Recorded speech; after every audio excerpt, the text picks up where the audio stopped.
Welcome. Very, very happy to see you all.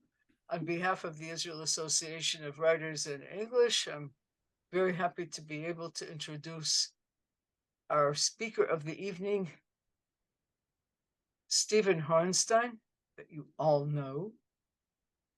But I'm going to ask Stephen to introduce himself.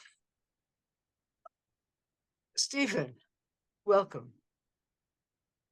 Welcome. Stephen, can you tell me something about yourself? Oops, I hope Sure. Tell me something about your life and how you became passionate about poetry.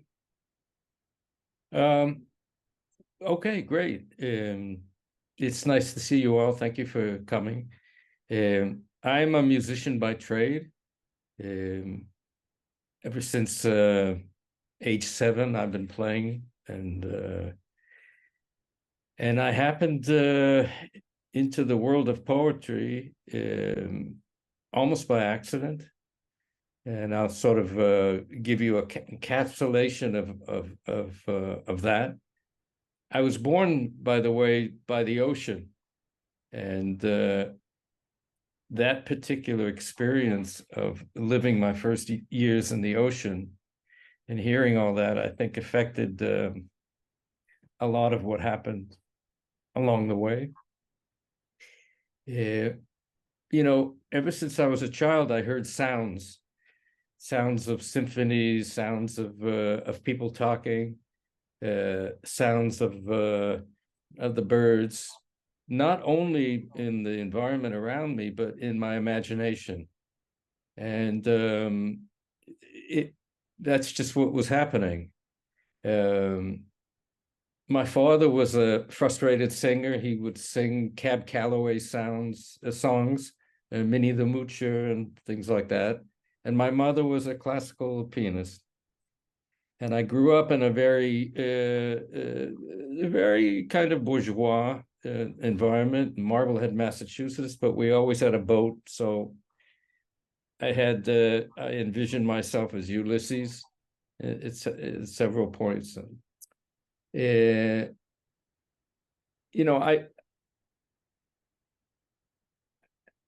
a musician, I followed that track until I was in high school. And in high school, I was privileged to have a lot of very good teachers, and began reading poems like by Dickinson and Whitman and Blake and Yeats. But it wasn't until I got to Trinity College. They had a great literature program built around the thinking of Northrop Frye. They divided all of literature into romance, tragedy, comedy, and irony, which was a great way to create a curriculum. But I had my skepticism about that, but I followed along, and I read a lot of literature in the first 2 years of college. While I was in college, because we had such a good literature department, a lot of people came through the pipe. One of them was W.S. Merwin, who was there for a year, and we used to sit on the grass and just hang out, and I can't say I studied with him formally, but that was a form of study. He was an artist in residence. He used to call me Steve Music, and I called him, Mr. Merwin or whatever. And then there was this bushy guy that came and read poetry, and it was John Berryman. And after that, it was Lawrence Ferlinghetti. He came, and I wrote him a piece, and it was performed, and he clapped, and he claimed he liked it. So, and I was meeting all these people along the way. And finally, I graduated and tried to deal with the Vietnam War. And in so doing, I went to a macrobiotic house because it was only $5 a week to eat. And this one guy heard me playing my saxophone, and he dragged me and a bunch of other white dudes across the city into Roxbury and the ghetto and everything, and he had us playing for all these young people in the streets and everything. And basically, he left us high and dry and didn't pay us. And I said, "What the hell is this? This is not what I want to do." So I had this attic apartment, and I decided, okay, I want to be a poet. I've read poetry, and I decided to become a resident in Grolier's bookstore, famous place in Boston. And there I met Robert Bly and Robert Lowell and others like him, James Tate, and we would have long conversations. And then my claim to fame then, old man Grolier saw I was kind of interested in this whole thing, and he gave me a library card. What was a library card? That you could sit there not only for as many hours as you want, but if you wanted to take one of the new books home, you could take it. You didn't have to pay, and you'd come and return the book. You know, Grolier's was an institution for a lot of the future poets who were students at Harvard.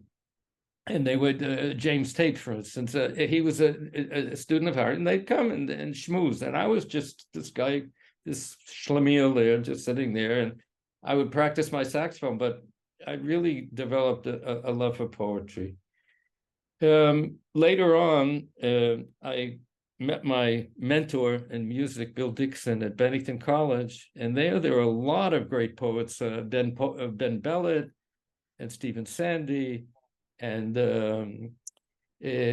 people who really had a reputation. And I was privileged to know them all. They were all in the faculty. But the person I knew the best was Bernard Malamud, who ironically insisted, when I was there for 10 years as the youngest faculty member at Bennington, I just broken up with, my latest girlfriend, and I was depressed. He said, "You got to get out of here." I said, "Well, where am I going to go?" I said, "I can go to Paris on my sabbatical, or I can go to Jerusalem." He said, "Go to Jerusalem." Bernard Malamud sent me to Jerusalem. And it started there, and frankly, I knew no one, and I did a great piece for I worked with Noguchi and did a piece for the Israel Museum. It put me on the map, kind of, as a composer, with 75 dancers. And Matt Nowitzki, who was writing for Moment magazine, heard about me and all kinds of other artists, and congregated all the artists. I think it was in the fall of 1981, and put us in this living room.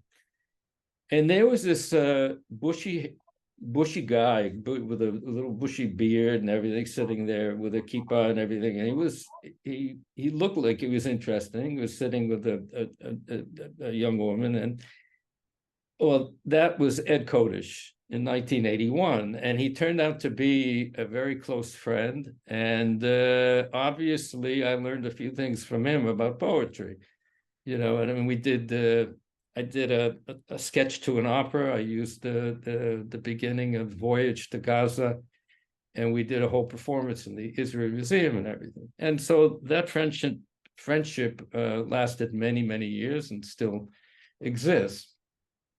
So, all that is sort of as an introduction to how I got involved in this whole enterprise. And I had the privilege of editing Ed's first anthology or compilation called The Selected Poems, I'm sorry, but we could talk about that later. That's sort of a background. I am a creative composer, and creative in the sense that I'm very intuitive, and I use the phrase "by any means necessary" to create. I will create in any way to evolve and extract the idea that needs to be developed. That's a beautiful introduction, and I'm looking forward to hearing more about this. and all the poets that, or some of the poets that influenced you. Uh, could you tell us more, perhaps, about your process in creating music? Uh, how is it similar or different from creating poetry? Um, I'll speak about the similarity, and this has only happened in the last year or so. It's basically a composer can compose in many different ways. The way that I compose is I hear something and I bring it to the world however I can by any means necessary. That means I can play an instrument, I can write in traditional notation, I can take an orchestra that work from the signs of my hands. It's called kinetic conducting, and I can create a piece in a spontaneous way. I can combine all of those together in any way I want. I'm very influenced by the work of Charles Ives, the American composer, who layered many simultaneous materials together. Now, up until recently, even during the time I was editing Ed's book, I would write poetry in a very conventional way, in the sense that I would plan it out, and then one day I started hearing words that were just almost dictated to me the way the music was dictated to me. And frankly, it caught me by surprise. I said, well, I thought I was going a little bit crazy, but I started writing those things down and writing them and writing and writing them, and they really sounded good. And I found myself putting them aside for a week and then looking at them again and doing some editing, but not major editing. And it's been a turning point for me that I can tap my imagination in the way I've been writing music for many, many years. That the way I hear music, I'm now hearing poetry. Um, and I realized after analyzing what I was hearing that it was a kind of dodecaphonic use of primarily vowel sounds with consonants. Now, what do I mean by that? I realized that in my poetry, except for an occasional rhyme, which is what my late mentor, Dahlia Cohen, would call Malkat Halayla, meaning it would just happen. There were a few points, pivotal points, that they would rhyme, but basically it would be a stream of sounds that would not repeat itself, or if it did repeat itself, it would repeat in cycles. That is, it was like a cornucopia of sounds. And then the consonants also kicked in, but they were primarily the vowel sounds that were in a sort of kaleidoscope. And I noticed that this was throughout the materials that I was listening to. So if I wrote a poem like this, I wrote this a few weeks ago. If I read this to you, a storm's eye is brewing. It's about a storm and the eye of the storm. A storm's eye is brewing, corralled at early night, tough as nails, quivering to be heard, while faint wannabe birds do fabulous, silly leaps through night's hoary bed. Now, those words almost don't have anything to do with each other, both content-wise and musically. They're very, very different from each other. Toward the end, it starts to rhyme, like morning birds squawk like hot coffee on rain-filled days, while faint green clovers peep through it all, smashing all the bray and dray before the next new day. So the rhyme kicks in. There's a triple rhyme there at the end. In other words, so I use rhyme very, very in a selective way. So it's not assonance. It's not, you know, the sound, the vowel sound repeated in order. It's in a kind of not a musical order, not a repeated order. Not like, you know, say Dylan Thomas, right?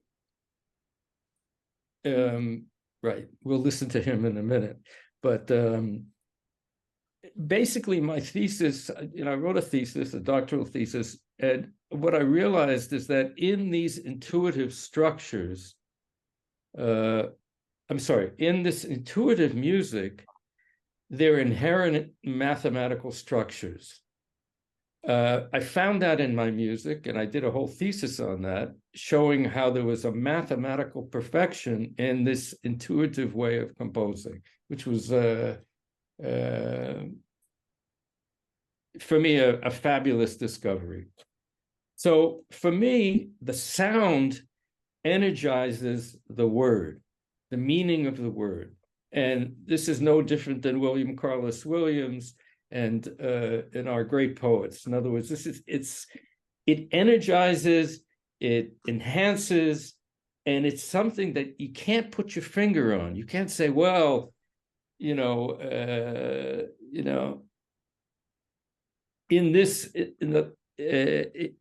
poems that I love, it's ripe with these enhancements, you know. In this last blessing most, that the closer I move to death, one man in his sundered hulks, the louder the sun blooms and the tusked ramshackling sea exults. I mean, every one of those words is charged with music. And if we have time, we'll listen to Dylan Thomas reading it, and it's even more musical because he is so passionate, you know. So anytime I try to sit down and write something quasi-mathematical or logical, it came out horrible. It wasn't really real for me. So this instant form of composition, for instance, I'll bring it one step further. I had the privilege of working in the studio of Mikis Theodorakis in Greece, the national composer, and I met his son, and his son asked me to do a score to his film, to participate in the score. I had 45 minutes to do something musically before I had to catch a plane from Athens back to Israel. 45 minutes. I stood there with a saxophone. He played me the film, and there was already some ambient music. And I said, well, I have 45 minutes to do a 10-minute film. What the heck am I going to do? But this was a chance to work with someone in the family of one of the greatest Greek composers, and I did. And I heard the music that I was supposed to play, and I simply translated it and played it. And he loved it, and everyone loved it. And I'm just saying that we talk about improvisation, but I talk about real-time composition.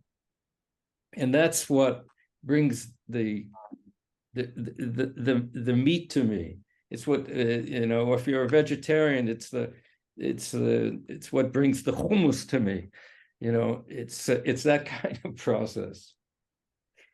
So that's it in a nutshell. And I'm an Ives freak, as I said, and I would like to add that someone else who influenced me was Leonard Bernstein. In his Norton Lectures, he talks about poetry being the closest art to music. And he explains why. He analyzes Chomsky's and analysis of prose. And of course, he shows how poetry is far more complex and abstruse and mysterious. And that's why poetry and multifaceted and multi-directional. And he also influenced me at the time, especially I sat into Harvard University courses when back in Boston, and loved Roman Jakobson and couldn't stand Chomsky. So Jakobson worked from the theory that each culture produces its own kind of interpretation, and sort of like the Worf Sapir hypothesis that like Eskimos have 20 words for snow because that's their whole life. And that the language is generated from cultural experience and not necessarily through these deep, I don't know what it's called, someone who's Chomsky's deep linguistic structures, but it's primarily prose. So that's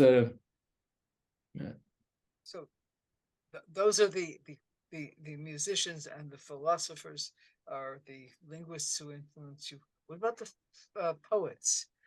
Who are the poets? Who's your favorite poet? I mean, not me, of course. Well, at the early age, it was Dylan Thomas because of the way it sounded in the music. I loved Emily Dickinson and Hopkins, Gerard Manley Hopkins. I liked all that. I think I'm a romantic at heart in that sense. I did read T.S. Eliot and Cummings, but the change for me was reading the Ezra Pound's editing of The Wasteland, and I saw what Ezra Pound did to T.S. Eliot's poems, and he made them into magic just by crossing off a few words and everything. That's why I learned that editing, no matter how intuitive you are, is the final step. I was really, I think the first book of poetry, which I carried for a year and only read it, only read it, was W.S. Merwin's selected translations. I thought they're brilliant. Theodore Redke, and later I worked with beat poets Ted Jones. We had a performance. He wrote a book called Black Powwow, and there are all kinds of provocative poems. And I also worked with Ronnie Selnick. We were on tour in Copenhagen, and I really enjoy his poetry.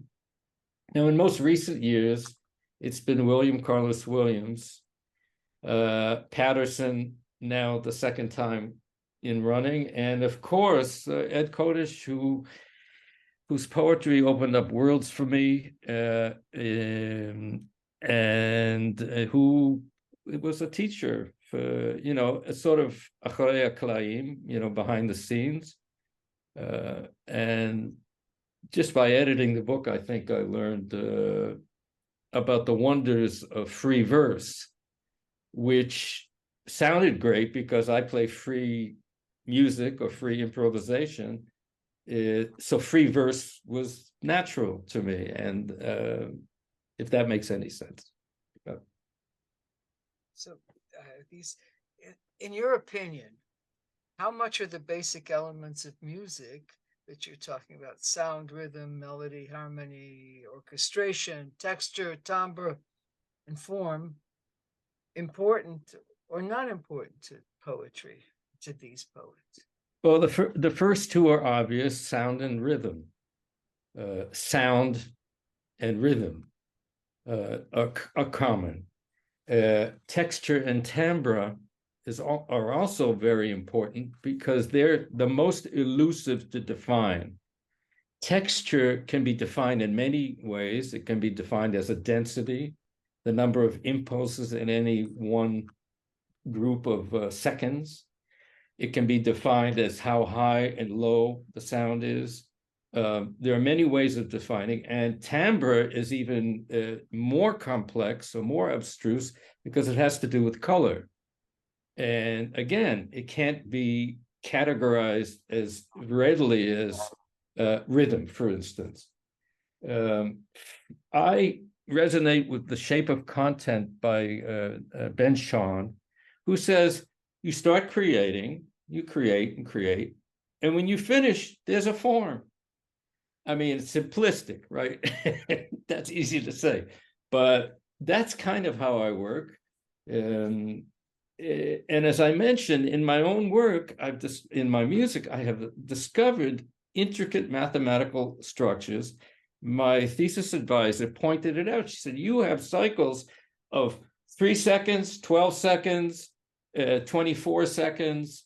You have these cycles going on in your work. And I think we find it in Bartók a lot, the Fibonacci series. And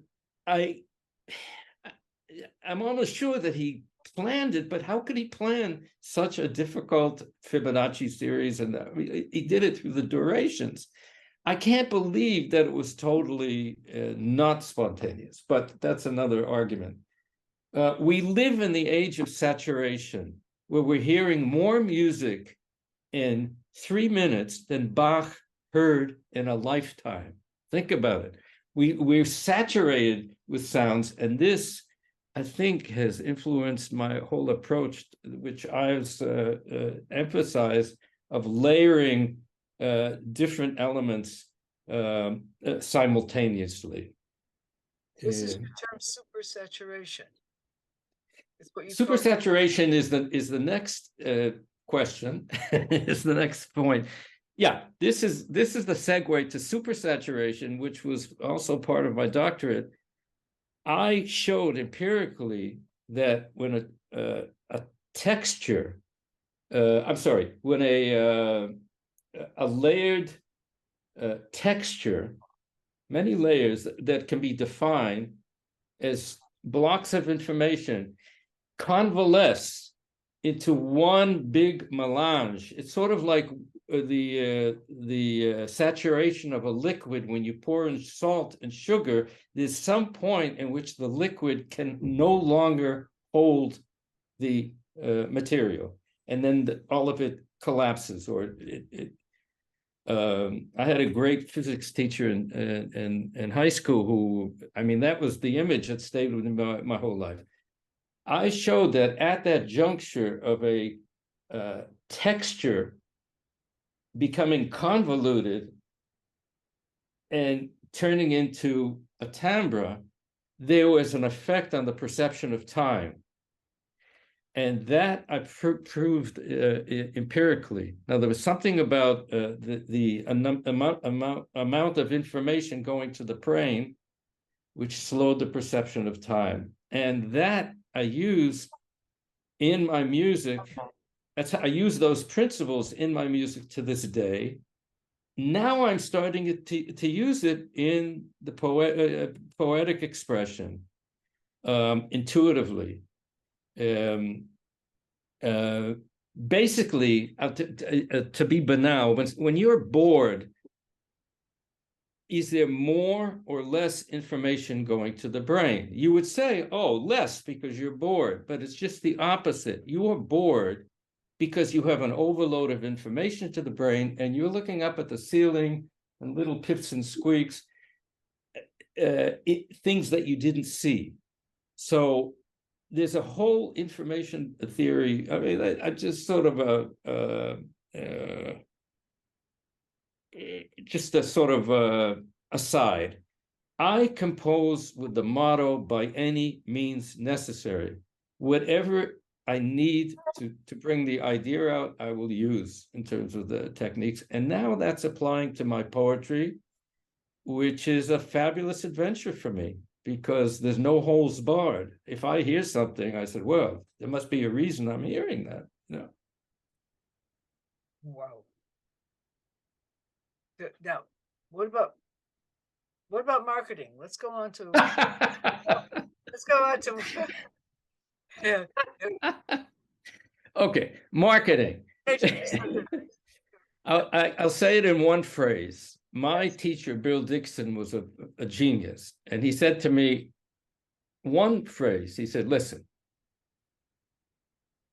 you don't have control when someone is going to knock on your door. But when he or she knocks on your door, you better be ready. Now, that's what he believed in marketing. In other words, you better be ready if someone knocks on your door. Now, to spend the amount of time, I've been trying to do a Wikipedia for 10 years. Every time I start, I get so frustrated. You know, I even called a company from abroad to do my Wikipedia. And they want to put like, okay, 3 citations is enough. I said, no, it's not. I'm 75 years old. I have this whole life. It's difficult to promote yourself, you know, and my philosophy is that, well, if it doesn't happen in my lifetime, it surely will happen after my lifetime. I won't. Maybe my children will reap the joy. You know, I really don't know at this point. So, you know, it's like the Codish book. I had the privilege to edit it. It got some good reviews and everything. And you know, I said to Ed, your poetry is timeless. It's timeless. It'll be out there. That's all. It'll be, you know, it's out there. And it was, but marketing is can be a waste of time. And so can writing doctorates, because a friend of mine, very close friend of mine who works at IBM, he said, your doctorate is amazing, but I'm very sad at all the pieces of music over those 10 years you didn't write. So, you know, it's like So you asked me about marketing and how much time you have to spend on it. And what you're saying is what you have to spend is the time on it is the preparation for being ready when it's marketed. when someone knocks on the door, when Now, someone says, hey, that's really great. I want to, you know, I want to do something for you, or a record company. Of course, it may never happen in your lifetime. so Now, the time spent, our time is precious. I I didn't always think that way. I spent hours and hours and hours in building festivals and blah, and promo and advertisements and that. But in the end, it takes away from your creative center. I'm sure there are people out there, and we're gonna have comments and discussions in a minute. I'm just about ready, finished with my spiel, but it's difficult. It's really difficult. I just turned 75. You know, who knows me? A few people know, more than less. I don't know.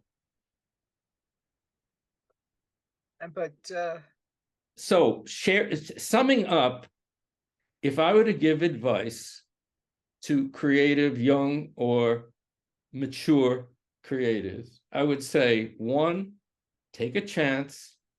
Two, write or create every day. Experience each situation as if you are in a foreign country. Like when I write a poem, a poet whose name escapes me, is a Hebrew poet, said, when you start writing, you imagine you're in a foreign country. You're seeing it for the first time, and I think it happens naturally. Avoid cliches and habit. Compose for yourself or write for yourself. Try new techniques, new directions, and enjoy the process. Don't, none of this martyrdom, martyrdom. We don't want that. So that's it. That's my spiel. Yeah. still it speaks to many of us here. Yes. And I thank you for the range of answers you've given and the range of subjects you've covered. And I'm sure there are many questions that that people will ask, but we're going to ask two things. I'm going to ask that Michael take over and keep questions under 2 minutes, or at the most. I even have a bell, but I don't know if you'll hear it. It's like the Gong Show, you know. Yeah, I'll ring you the bell. So if you have questions or you have requests, then Michael will be your moderator from now on. And I thank you very, very much, Stephen. I'm sure that all of us would like to be on, to applaud this your talk and your advice. Thank you. Wow. And Thank you Simon. so much, Stephen. That was amazing. I'll just make one comment before I ask for questions. If you want to ask a question, please look at the bottom of the page. It says reactions. You have share screen reaction. Put up a digital hand. Put up a digital hand by pressing on reaction, and then I'll be able to call you in to ask a question. I just wanted to say that I just published last week the Hebrew translation of a book that you described the process so wonderfully. Is like came to me from beyond me, and it's poetry in a sense, material that was very unfamiliar to me, some unfamiliar, some familiar, but it came streaming through me, and been published in German, in English, and now in Hebrew. But that it's an amazing process, and I would love to sit with you and share with you what I have. Maybe you'll put it to music. Amazing process. So thank you for that, and it is a divine gift. Eva, please unmute. Eva, please unmute. Okay. Thank you very much. I am Eva from Creta, from Greece. And thank you very much that I participate to this so much inspiring conversation with Mr. Horenstein, that he is so much inspirational. And I would like to make this question. He said something very much revolutionary that passed to the small letters. It was about real-time composition. I have an intuition that real-time composition will be the future of the music, because in this time the music it's respond to reality. Also, I was very lucky because I also was at the house of Mikis Theodorakis, the world famous composer, when Stephen did this. And I was very much fascinated when he entered the studio, and in 1.5 minutes, he was ready to start the monitoring. And I would like to tell us more about real-time composition, and maybe this is the first time that something so much important for the future is discussed in a Zoom conversation. Thank you, Eva. Yes, Eva, it's great to see you. And I enjoyed that recording session, and thank you for being there.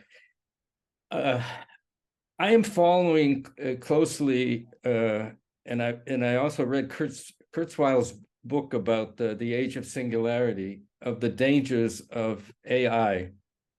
And I contend, and I've been saying, and people think I'm a little bit bats, that real-time composition is the last vestige of creative ways of composing that AI will never, ever approach. Now, never, ever is a big phrase of words. But if you take three people who are independent and you have them interact in different ways, and everyone is doing different things, not in patterns that they have used before, but in response to the others, a kind of dialogue, I would think that that would be something almost impossible for AI to figure out, because we have many years of experience behind us, and we react in different ways. I'm saying a lot, but it's my intuition that this is the music of the future, especially because of what I'm saying. That if now AI can create music in the style of Mozart, Bach, the Bee Gees, the Beatles, whatever, and they can create an artifact that most people will not be able to tell the difference, and then you put this gobbledygook of music that happens spontaneously and goes into different horizons, I think that this is a very significant point to make, but I've only started thinking about it. And that's why I think it is the music of the future. And I now train a whole orchestra to play, given kinetic conducting that I do on the spot. And I find, first of all, they love it. And secondly, there are tremendous results.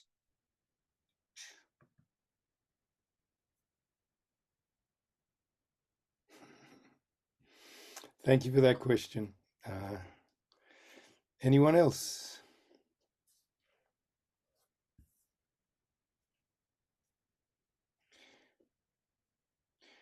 Stephen, you said you were going to play some Dylan Thomas. Are you still going to do that? Sure, I'd be glad to do that. I will say that I did prepare a list of the 7 modalities of music and poetry, and I'll offer that up before we leave tonight. But let's see if I can find. Let me see if I can find. While you're looking, David's going to ask a question. Okay. David, you're on mute. Can you hear me? Yes. Yes. Okay. First of all, you mentioned Chomsky, and what you were looking for was deep structure, I believe. Yes, that's right. Yeah. I studied linguistics. Oh, you. What I wanted to ask you is that when you compose, do you have an instrument or instruments in your mind? Do you have the means of the music in your mind? The things that yes, produce. The art of composition is translating what you hear into reality. This could happen through notation on a traditional manuscript paper. It could happen by use of the computer. It could happen yes, you hear the sound as well as the structure. You hear everything. It's as though there is I was going to say a patyphone, but they don't have them anymore. Well, they do. I guess they're coming back. But it's like as though there is something in the room playing. You're hearing it. Right. And but I meant, when it comes to music, it's a specific instrument that produces that noise. A harmonica, a banjo, any. It's a combination. Right. It's a combination of instruments. I'll give you one clue. When I went to Bennington as a young faculty member in 1973, my job was every year to write for an ensemble of musicians. Every year it was something else. One year it was 3 banjos, 2 flutes, a bass, electric bass where the guy knew one note, a virtuoso violinist, and a set of timpanis. And my my job over the whole year was to teach them music by having them be an ensemble. Now, that instrumentation doesn't really exist in any of the orchestration books. That's what I'm talking about. In other words, if you hear something, you need to translate not only the melody and the rhythm, but you have to translate the acoustics and what the stuff is made out of. And a lot of times, it's sort of guess and go. Unfortunately or fortunately, we now have the computers where you can create facsimiles of that sound, but it never sounds the same. I tried to write I just recently wrote a woodwind quintet for the Tel Aviv Wind Quintet. It's going to be premiered in the fall. And I set up the instruments and I started composing with all the different instruments. It sounded horrible.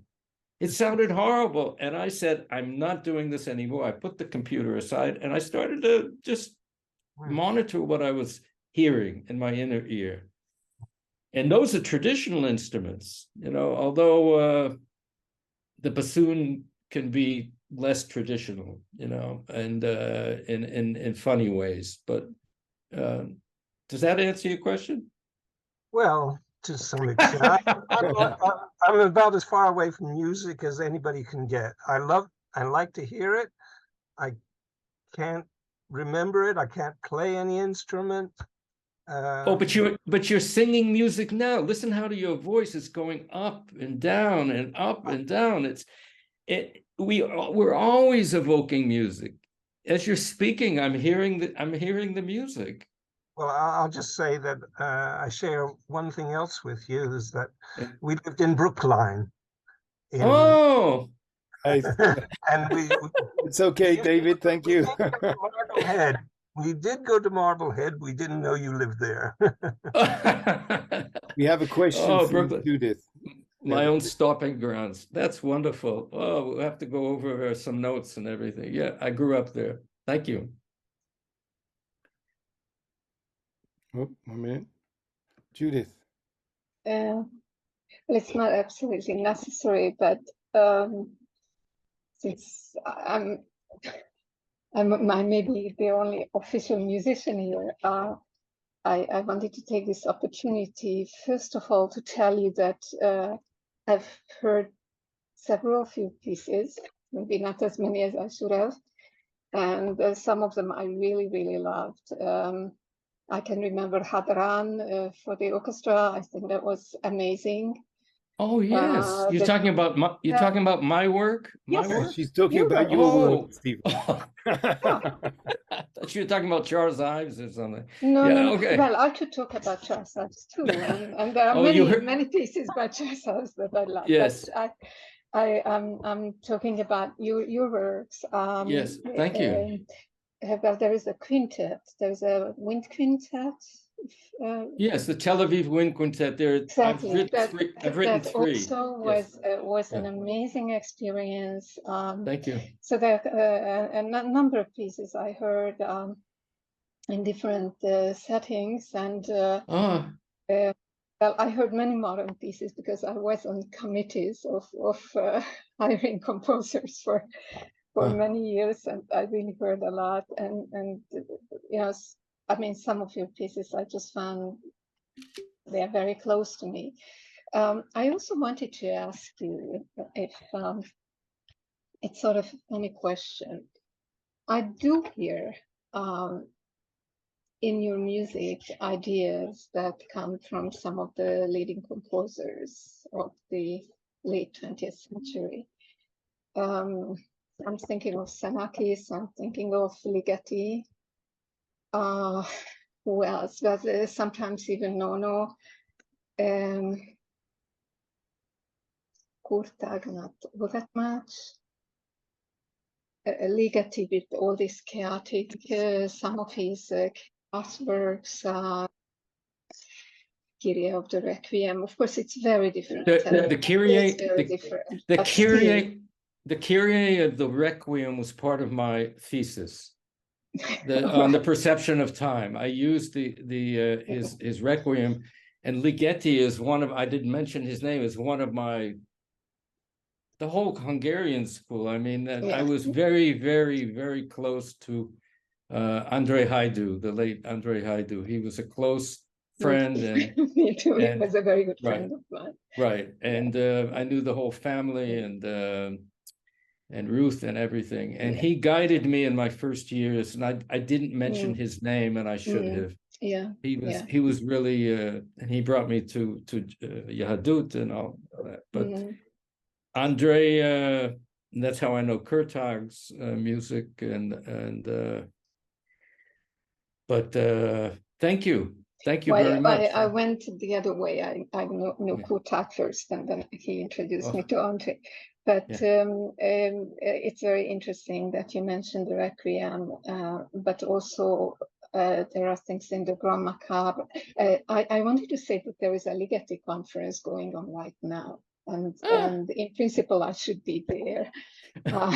So just tell us where you're speaking from. I'm speaking from Budapest, but today's session is in Vienna, actually.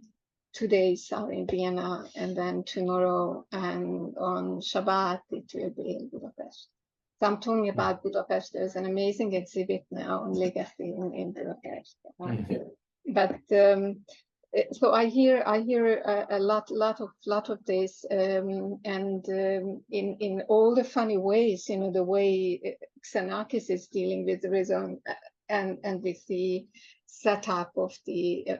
It's live. It is also composition in live. You can't hear the piece twice the same way, and in fact, you can't even hear it if you are listening to it from a different place in the room. It's already different. Right.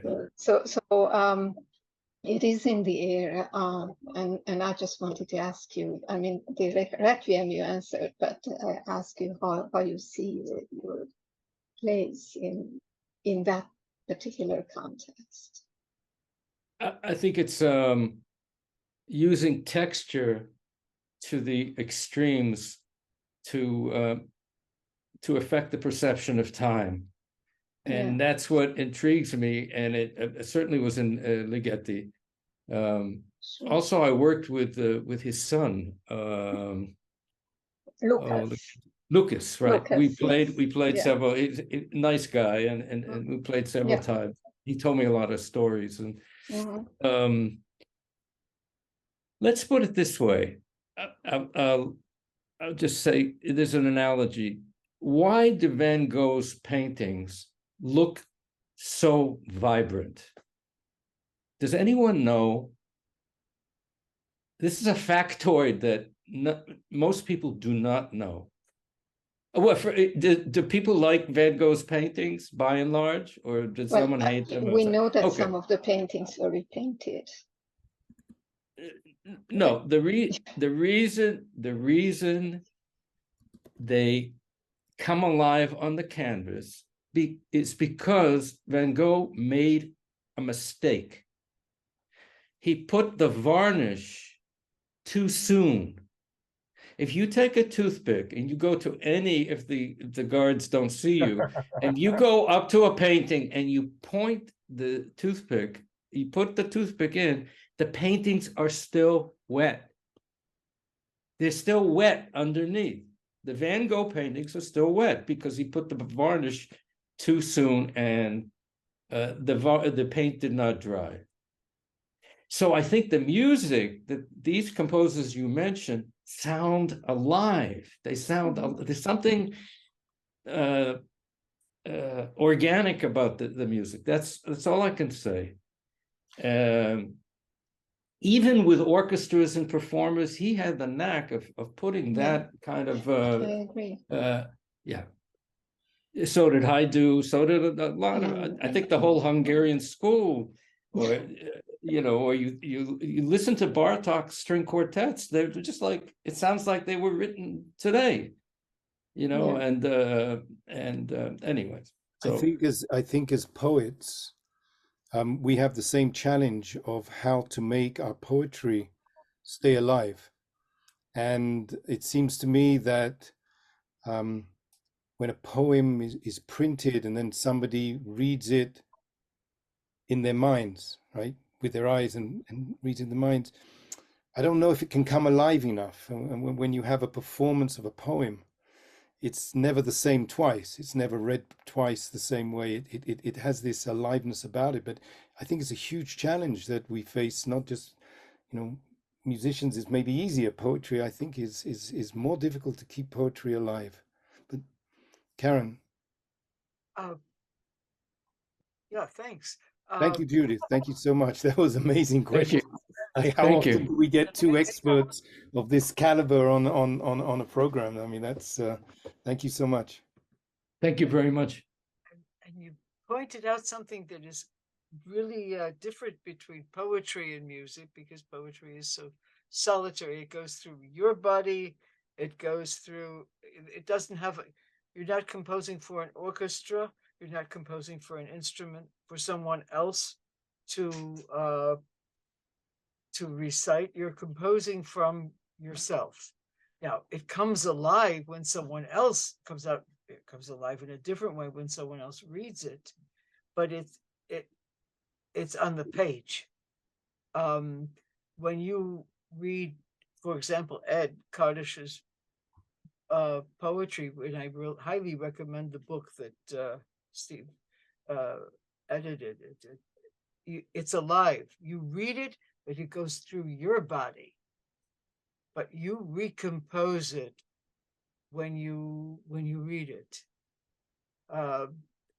Music is so much more complicated because it depends on a group of people.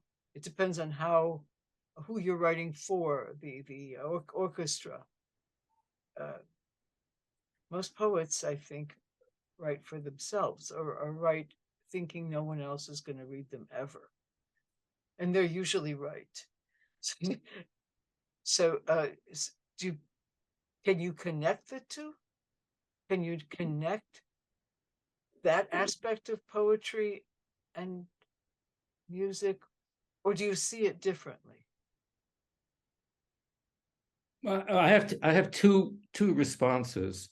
One, I'll play the recording I have, and secondly, I asked Ed just in passing what he thought of the poem.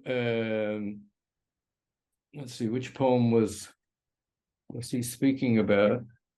I knew a woman lovely in her bones.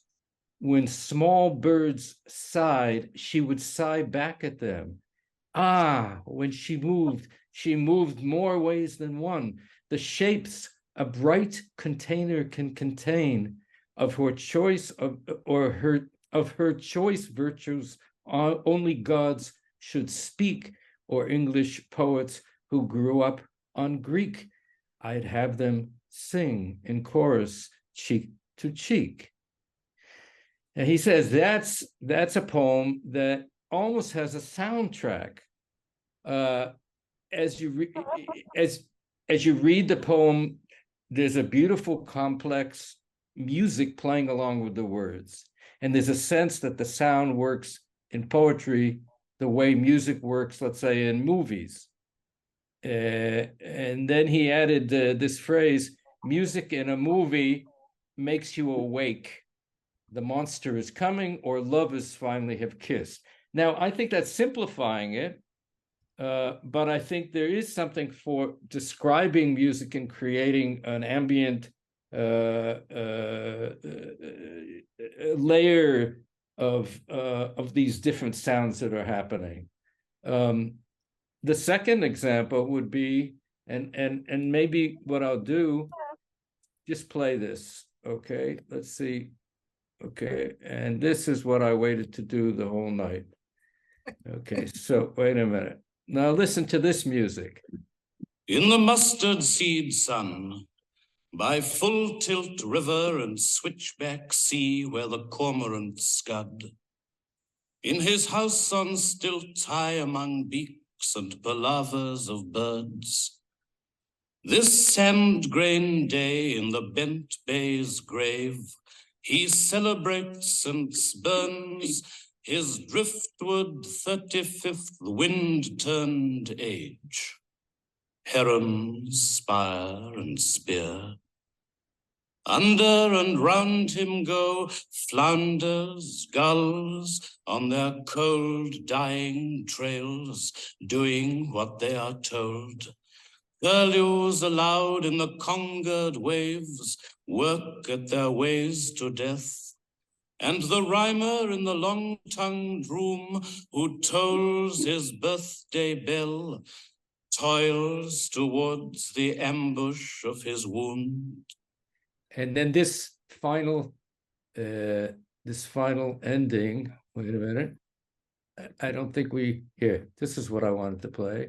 This is where it comes. Okay, here it goes. Sorry.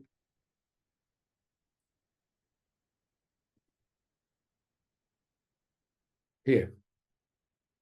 4 elements and 5 senses, and man a spirit in love, tangling through this spun slime, to his nimbus bell-cool kingdom come, and the lost moonshine domes, and the sea that hides his secret selves, deep in its black base bones, lulling of spheres in the seashell flesh, and this last blessing most, that the closer I move to death, one man through his sundered hulks, the louder the sun blooms, and the tusked ramshackling sea exults.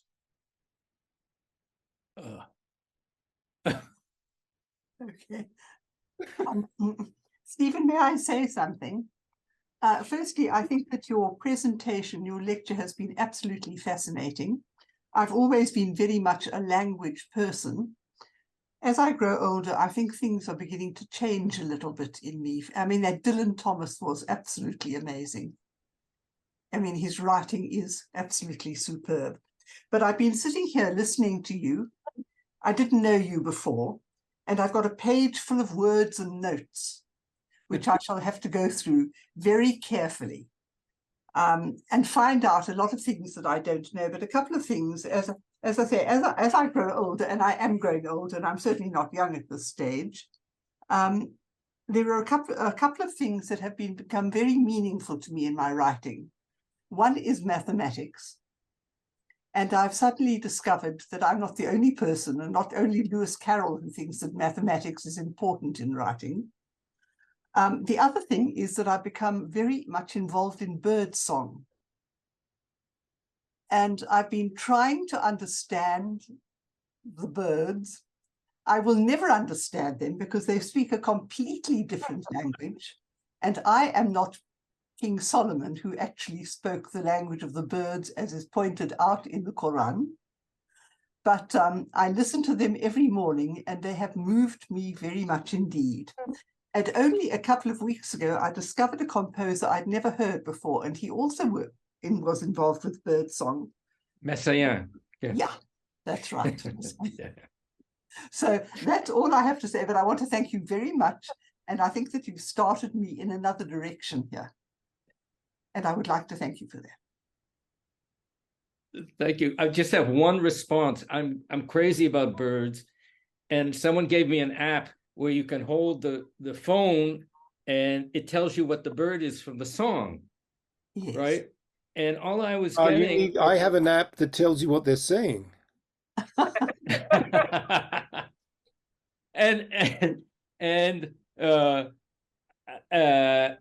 I kept getting, oh, this is a minor bird. This is a minor bird, because they were all crows. So then suddenly I remembered a bird from my previous residency, and I sang that song because I remembered it.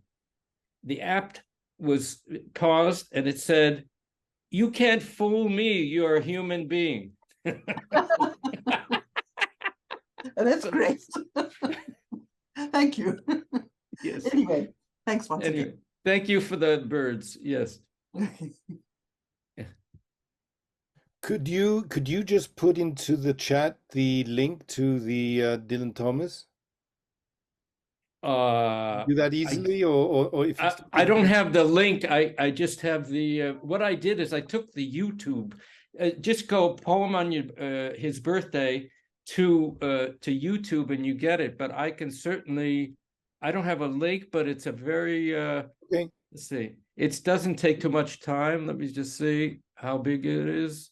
The entire poem here is, wait a minute. It would fit in an email. So where shall I put it? I could put it. No, you have. It's getting difficult. Just Google it, everybody, if you want to hear it. YouTube. Poem on his birthday at YouTube, and what I did is I converted it to sound because I wanted to play it for you. Thank you. That was amazing. Okay. That was amazing. Thank you. Simon, did you have your hand up, or no? You didn't. No. Eva, you have another question? Yes, a very small question, because it must be a misunderstanding. What is the difference between real-time composition and improvisation? That's a very good question, Eva. Improvisation, and I talked with the late Andre Haidou a lot about this, and we argued. When Andre sat down at the piano, he was a notational composer, but he loved to improvise. For him, it was like games, and you could play like this and play this. It was sort of a fun time. The real-time composition is an approach to music where playing in real time has the legitimacy and the architecture of notational composition.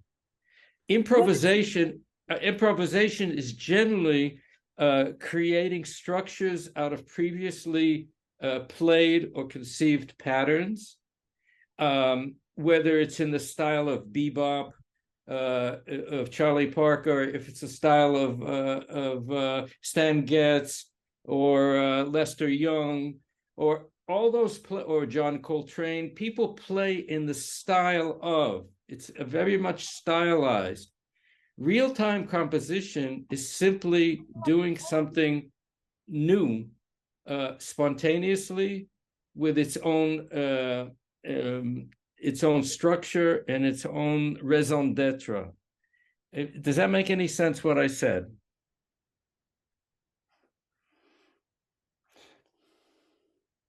Could you Eva, where do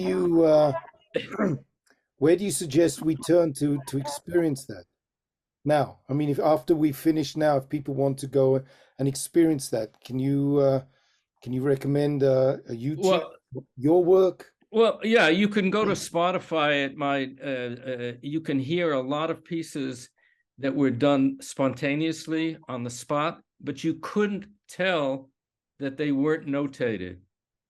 I'll give you an example, okay? I had a commission by a very well-known pianist, classical pianist, and he asked me for a 1-minute piece, and he asked 50 composers for 1-minute pieces, okay? So he did a whole album of these 1-minute pieces. I went over to the piano, electric piano. I played into the piano for 1 minute, and then the computer wrote the notes out. I then made some decisions about the notes, and within a half hour, I sent him the piece. He's an empress. He worked for hours and hours trying to realize, to give it perfection. And I don't think I sent him the recording. I didn't send him the recording, and he played it exactly the way I played it. And I was so warmed by this. So that's what real-time composition is. Improvisation allows for patterns and cliches and styles, and at its highest level, improvisation becomes real-time composition. Wow.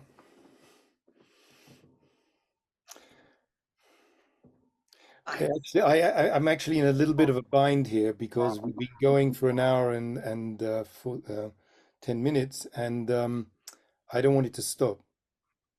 Okay.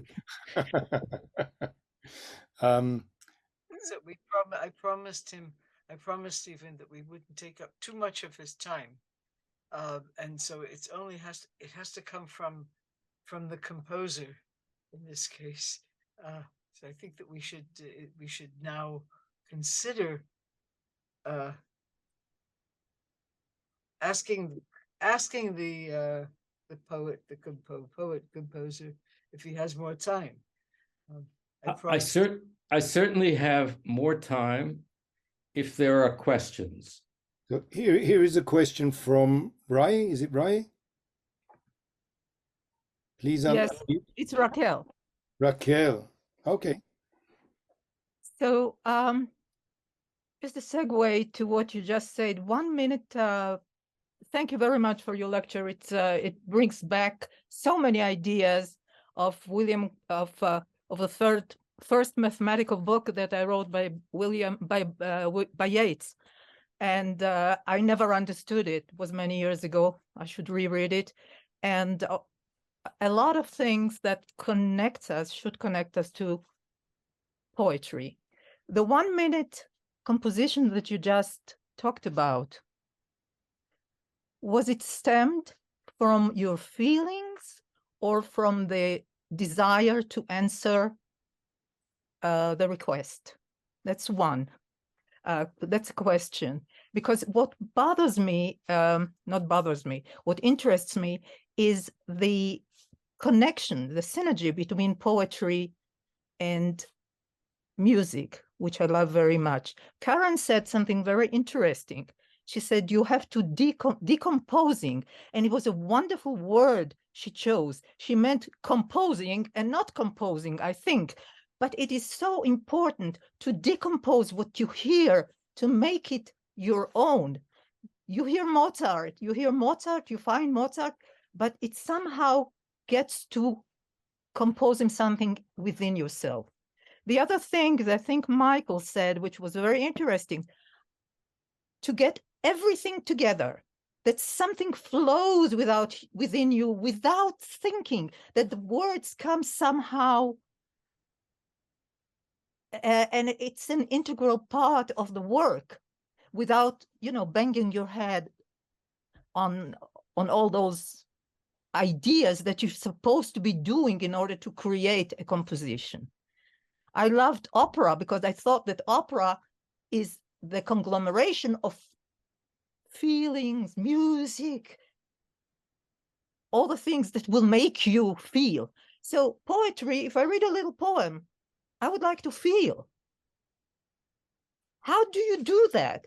I just brought a couple of things. I don't know if it's too much to talk about, but how do you get it, as Michael said, something that flows out of you? How is it like Karen, something that is decomposed and composed within you without you even knowing? And how do you do a 1 minute, just improvising and saying? No, it wasn't improvising. Oh, it wasn't. Okay, so let's take whatever you write. Do you feel first? Do you hear it first? Do you think it first? Yes. And if you don't, what happens? You're stuck. You don't get your job. Let him answer.